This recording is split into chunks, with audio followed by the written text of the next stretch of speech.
Our base for our 3 days exploring the Atacama Desert is San Pedro de Atacama. A lovely town with a real Wild West feel to it. We'll be doing 3 main excursions: Moon Valley, Salt Flats and Lagoons, and the Tatio Geysers.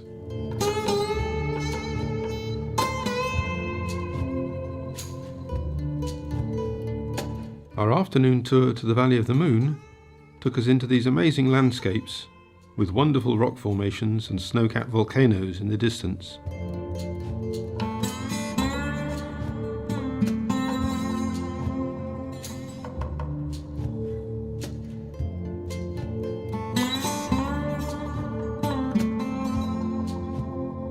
Walking on these dunes is quite strenuous.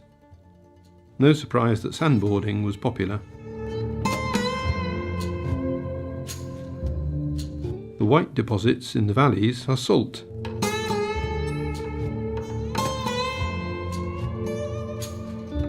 As sunset approached, we joined a crowd to watch the changing colours.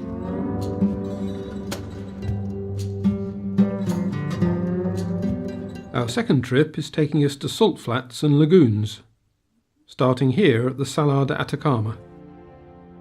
It's a vast flat open space, with the ever-visible volcanoes in the far distance.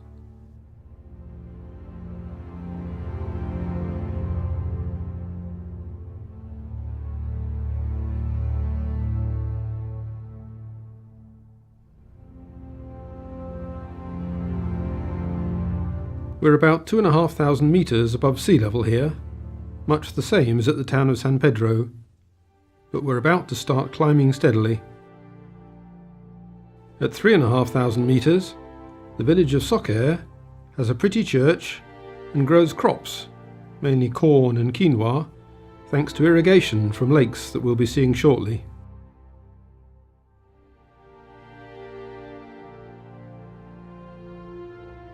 This salt flat over 4,000 metres above sea level has hot springs, indicated by the dark areas in the water. The scenery is stunning.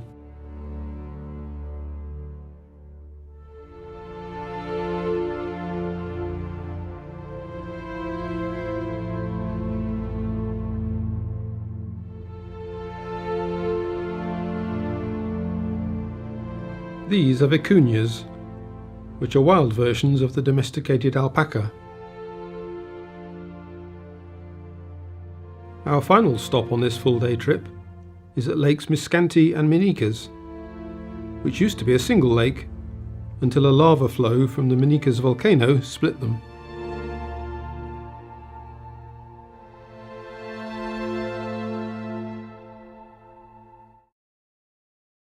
We're 4,400 metres above sea level and it's -8 degrees centigrade. Our guide Pepe has driven us here in the dark to arrive just before sunrise. It's an eerie setting, but the sun is just starting to catch the top of the mountains. The geysers here are less impressive individually than those in places like Yellowstone or Iceland, being mainly steam vents rather than waterspouts. But the overall setting and atmosphere here are magnificent. One of the weird things here is seeing ice, water and steam all at the same time. But as the sun came up, the temperature quickly rose.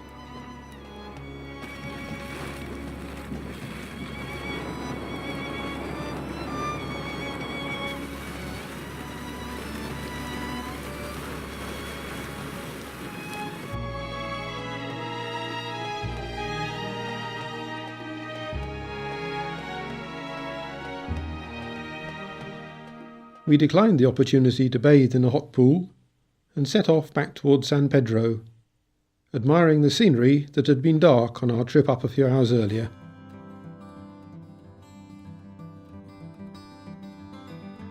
As well as more vicuñas, there were llamas,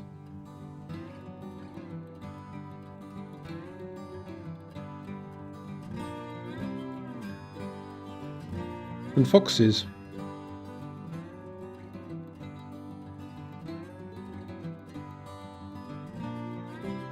Next to this abandoned mine is a large wetland area that freezes and thaws every single day.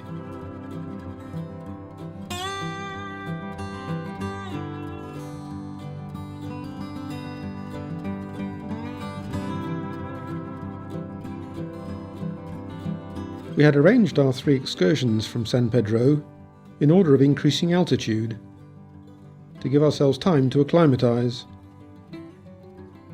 We heeded advice to drink lots of water, no alcohol and no red meat, and we were fine, though it was necessary to move around slowly.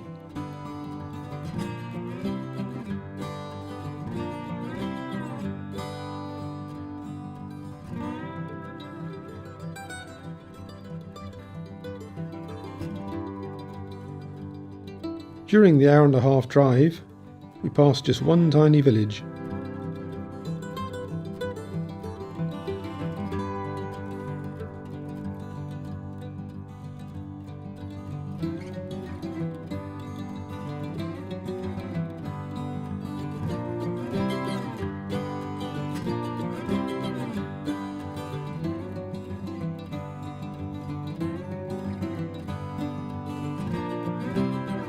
The El Tatio excursion was the highlight for us, probably partly because we had chosen a private tour and had a better guide, but all 3 trips were wonderful. And then we took a shared taxi back to Calama Airport for the 1,000-mile flight south to Santiago.